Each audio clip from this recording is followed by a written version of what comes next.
Olá, meu nome é Clayton, meu grupo é formado por mim, Leonardo Timpone, Públio Godoy e Sérgio Rezende. A nossa empresa linha de análise é Suzano Papel e Celulose SA. Hoje nós vamos falar sobre os índices de liquidez, índice de estrutura patrimonial e administração do capital de giro. Os índices de liquidez refletem a capacidade financeira da empresa para fazer frente aos compromissos assumidos. O primeiro desses índices é o índice de liquidez corrente, que fala quanto de recurso do curto prazo há para cada real de dívidas do curto prazo. E a empresa Suzano está apresentando uma queda expressiva nesse índice devido à redução das contas caixa e equivalente de caixa, e também aplicações financeiras de curto prazo. Saiu de 5,18 em 2018 para 1,02 em 2020, enquanto o setor apresenta um índice de 2,96 no mesmo período, no último período, 2020, quer dizer. O índice de liquidez seca é um índice que avalia quanto a dívida de curto prazo consegue pagar com recurso do ativo circulante de maior liquidez. E a empresa usando novamente está em queda nesse indicador, devido à redução das mesmas contas, caixa, equivalente de caixa e aplicações financeiras de curto prazo. E em 2020 já mostra que os ativos de maior liquidez já não cobrem todas as dívidas de curto prazo. E em comparação com o setor também está bem abaixo, de 0,83 em 2020 para 2,58 no setor no mesmo ano. Os índices de liquidez imediata e liquidez geral não apresentam muito para o mercado para efeito de comparação. E tanto é que eu não encontrei esses dados para comparar o setor. Porque o índice de liquidez imediata ele não reflete muito devido às empresas não manter muito dinheiro em caixa.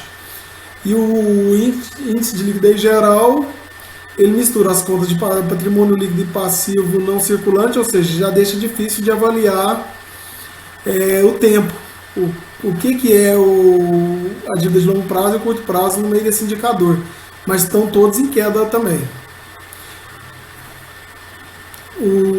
Está mostrando uma redução da capacidade de pagamento das obrigações de curto prazo apenas para recursos do ativo circulante.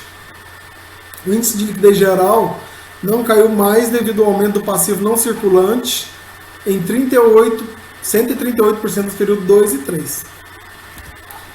Aí está a avaliação gráfica dos indicadores de liquidez, estão todos em queda devido à queda das disponibilidades e aplicações financeiras. E agora nós vamos falar sobre os índices de estrutura patrimonial, que evidenciam a dependência da entidade em relação aos recursos de terceiro. O primeiro desses índices é o endividamento. E aqui está uma coisa mais grave um pouquinho. O quanto a empresa tem de dívidas com terceiros para cada real de recursos próprios. A empresa Suzano está apresentando um endividamento em 2018 de 247%, em 2019 de 367% e em 2020 de 1.279%, enquanto o setor apresenta um índice de endividamento de 54,08%. Pela análise, a gente vê que a dependência que está com a grande dependência de capital terceiros, a empresa Suzano. Apesar de que essa dívida, 86% dela é de longo prazo e 14% no curto prazo. Mas está 23 vezes maior do que o índice do setor.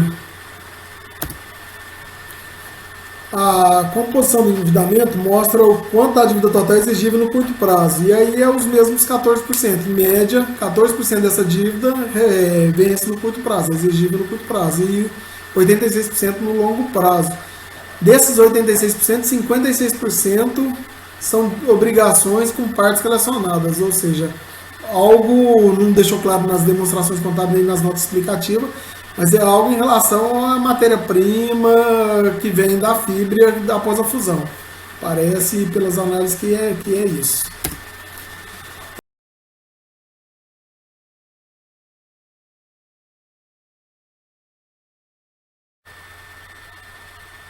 Outro índice de estrutura patrimonial é a imobilização do PL. Esse índice avalia o quanto de capital próprio está investido nos ativos de baixa liquidez, ou seja, nos imobilizados investimentos intangíveis.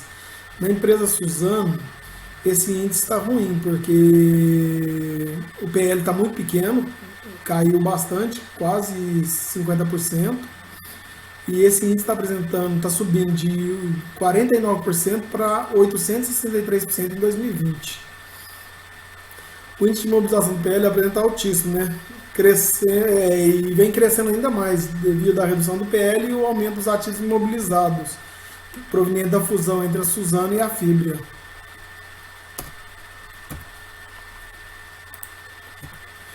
O próximo índice é a imobilização dos recursos não correntes, que é parecido com a imobilização do PL, só tem que agora inclui o passivo não circulante no denominador. Esse índice melhora um pouco essa relação, porém mostra uma dependência de financiamento dos itens de menor liquidez do capital de terceiros. Em 2018 a gente dependia 37,52%. E agora a gente depende de 74,95%. Aí está a avaliação gráfica dos indicadores de estrutura patrimonial, estão todos em alta, né? Estão todos subindo. O que não é bom, mostra um endividamento considerável da empresa. E agora vamos falar sobre a administração de capital de giro, que analisa se as empresas mantêm uma situação financeira equilibrada. Capital circulante líquido, que é o quanto a empresa tem de dívida com terceiros para cada real de recurso próprio. O CCL da empresa Suzano em 2018 era de 24 bi e em 2020 é de 309 milhões, ou seja, caiu consideravelmente nesse período devido a uma redução do ativo circulante líquido e um aumento do passivo circulante líquido.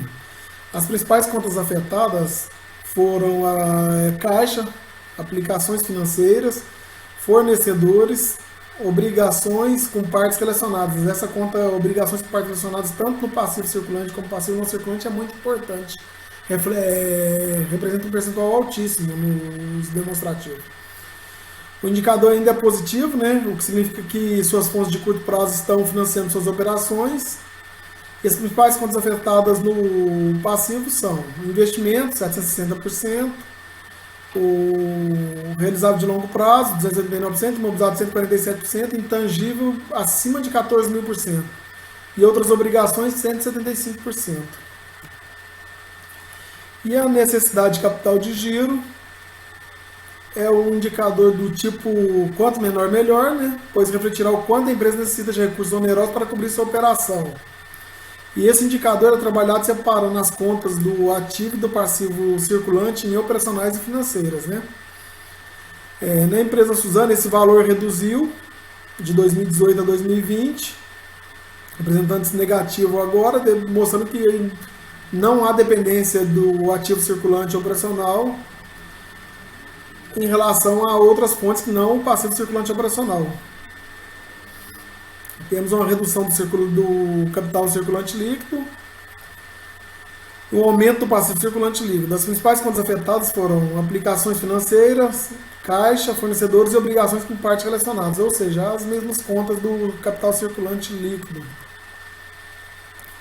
E ainda temos o indicador saldo em tesouraria. Esse indicador ele é calculado por dentro, que é a primeira fórmula aí embaixo, ou por fora, que avalia se os ativos financeiros são suficientes para cobrir os passivos financeiros. Esse indicador está em queda, mas ainda está positivo nos 3 períodos. Mas com bastante redução devido à grande redução do ativo circulante financeiro, ou seja, a parte tinha quase 20 bi aplicados em 2018 no ativo circulante, agora essa aplicação foi por longo prazo, com o objetivo de melhor de rentabilidade.